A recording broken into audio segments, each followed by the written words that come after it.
Hello, I'm Peter Libby from Boston's Brigham and Women's Hospital and the Harvard Medical School. And on behalf of the International Atherosclerosis Society, it is my great honor and pleasure to represent us at the Congress of Cardiologists of Ukraine. I was asked to speak about modern approaches to dyslipidemia.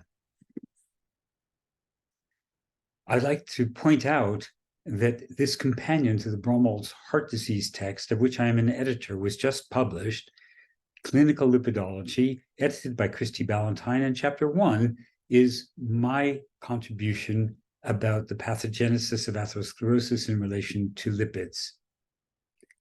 I'd like to start out with the foundation of lipidology, and that is that the ApoB-containing lipoproteins are atherogenic and modifiable.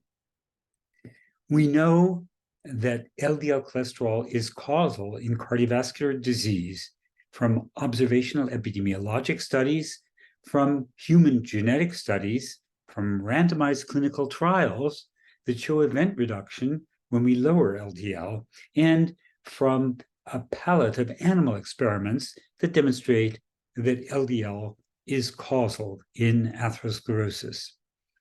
Now, you are all aware of the standard treatments for lowering LDL, but I'd like to focus on one of the newer options, which is an inhibitor of ATP citrate lyase. This enzyme is in the same pathway as the target of the statins, HMG-CoA reductase, but it is a few steps proximal in the biosynthesis pathway for cholesterol. And the neat thing about the inhibitor, bempedoic acid, is that it is a prodrug that requires activation solely in the hepatocyte to attain its biological activity. So while the liver has the enzyme that converts the prodrug to the active inhibitor, that enzyme does not reside in muscle. That can spare patients some of the muscle symptoms that often prevent them from taking statins.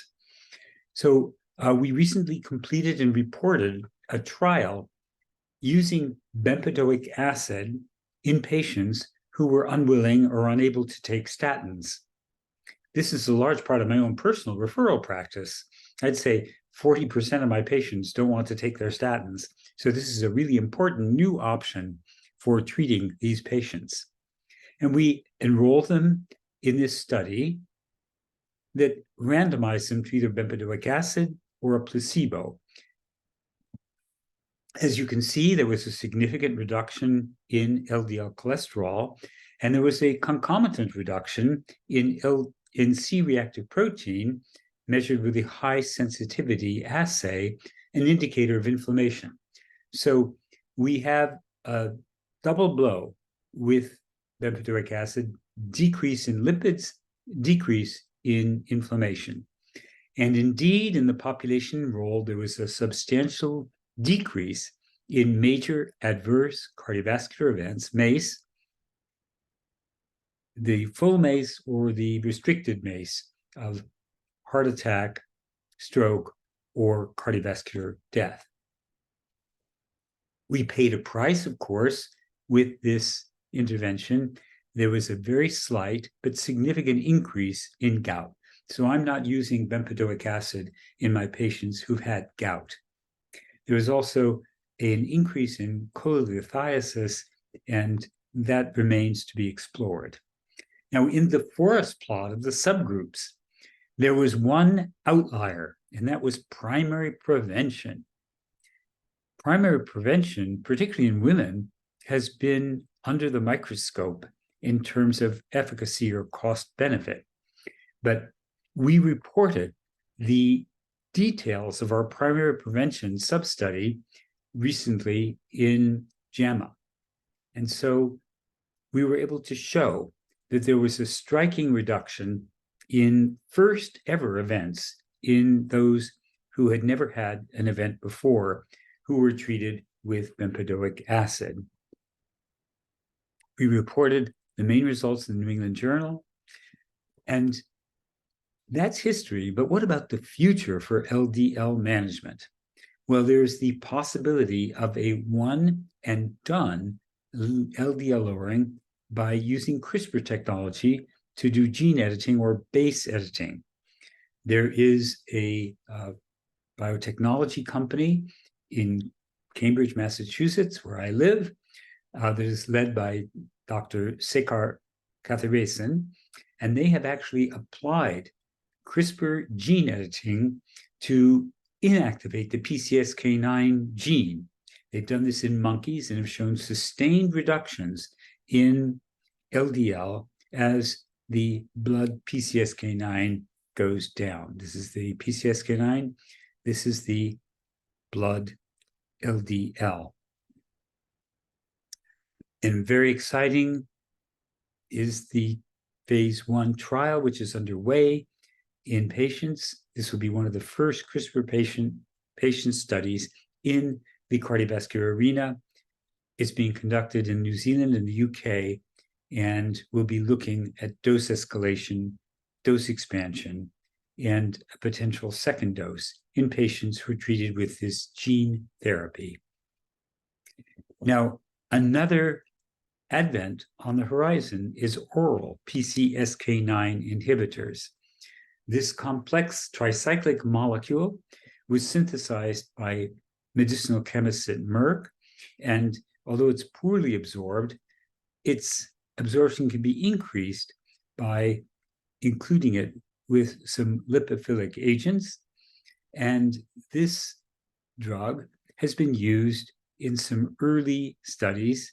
You see here the dose ranging study showing a drop in LDL over an 8-week period with this orally active PCSK9 inhibitor that can avoid the need for regular injections like the antibodies. There are other new LDL-lowering therapies that are in the wings. The angiopoietin-like 3, ANGPTL3, several of these agents are in development, and evinacumab is already available to us for practice. And also, there's a CETP inhibitor, not to raise HDL, but to lower LDL, obicetrapib, and that is currently in phase 2 studies. And we're looking forward to the clinical development of this agent, which is low cost as opposed to the antibodies or the inclisiran, the small interfering RNA that can inhibit the synthesis of PCSK9. CETP inhibitor obicetrapib may be able to be made available at a lower price, allowing it to address the huge unmet need of cardiovascular risk reduction in low and middle income countries. Another exciting new innovation is the availability of agents that can lower Lp(a), lipoprotein(a), which is a form of LDL conjugated to this very strange protein, covalently bound to the apo(a) molecule. This is a very atherogenic species. Its level is, by and large, genetically determined, and we now think that everyone should get an Lp(a) measured once during life. There are at least 3 drugs which are in clinical development now. Pelacarsen, which is in the Horizon study, which is well underway. Olpasiran, where the phase 2 data have been reported, and the phase 3 study is enrolling currently under direction of Michelle O'Donoghue, my colleague. And then there are other siRNAs, such as zerlasiran. So stay tuned. I hope that we will soon have some data that will allow us to treat patients who have high Lp(a) and high cardiovascular risk with agents that will not only lower Lp(a), but as we'll find out, I hope, will lower events. I would say that Lp(a) was found in genome-wide association studies to be tightly associated with aortic valve stenosis. So we might have a double effect of limiting Lp(a) expression, decrease in atherothrombosis, but also an improvement in aortic stenosis. This is a hypothesis, a conjecture that will need clinical investigation going forward. And then there's the problem of what to do with the patient whose LDL is well controlled, but has an elevation in triglyceride-rich lipoproteins. Well, of course, the first thing that we do is look for a secondary cause of hypertriglyceridemia, treat the diabetes, make sure they aren't hypothyroid, make sure they aren't on drugs that can raise triglycerides, such as cyclosporin or retin A. Some patients have a very high carbohydrate diet and can have triglycerides on that basis. And some people will benefit from carbohydrate restriction. Also, alcohol can raise triglyceride-rich lipoproteins. But the pharmacotherapy has been very vexing. Of course, lifestyle, diet, and physical activity are the keys to cardiovascular prevention, but they're often not enough to control the high levels of triglycerides, which we encounter in our patients that have metabolic issues such as diabetes or the metabolic syndrome. So what do we do when lifestyle is not enough to control the triglycerides? Well, multiple post hoc analyses of fibrate trials suggested that allocation to a high triglyceride, low HDL group would improve outcomes. Unfortunately, because of well understood drug-drug interactions, the license for fenofibric acid, which is the form we have available in the United States, in combination with statins, was withdrawn because of safety concerns and lack of evidence for efficacy. We recently finished and reported a trial that used a novel fibric acid derivative that has few drug-drug interactions in just those patients who prior studies in post-hoc analysis had shown might benefit: low HDL, high triglycerides.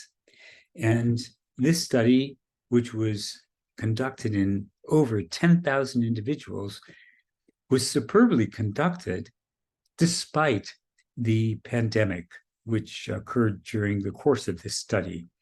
And the agent, pemafibrate, did lower triglycerides, as you see here, as well as remnant cholesterol on the right. But unfortunately, there was absolutely no benefit in terms of clinical events, not even a hint of it. So we're back to the drawing board in terms of triglyceride management. But in this large 10,000 person study, prominent, we were able to show that there is a hint of an effect on diabetic ulcers in the lower extremity. This is a huge unmet need, as you know, and we are hoping that we'll be able to do another study with pemafibrate looking not at macrovascular disease, but at microvascular disease and perhaps hepatopathy due to fatty liver. There are agents that are looking promising in the arena of triglyceride lowering, including evinacumab, which is an ANGPTL3 inhibitor. That's angiopoietin-like 3. And that study was recently released and showed a decrease indeed in the triglycerides in patients who are treated with this monoclonal antibody. There's also another bad actor associated with high triglycerides, and that is apolipoprotein C3, which does a number of things that could be construed as being undesirable in the context of atherothrombosis. And there are several agents that are underway to try to target apolipoprotein C3 and hence the excess cardiovascular risk associated with this apolipoprotein, which is particularly carried by LDL. So we're in an exciting era of lipid management. There's daily medicines in a traditional model, very non-traditional models with the CRISPR base editing for life on the far right of this slide. And then there are all these other agents that are in development now. So thank you very much for your attention and for this invitation, very solemn invitation to speak to the Society of Cardiology of Ukraine. Thank you very much.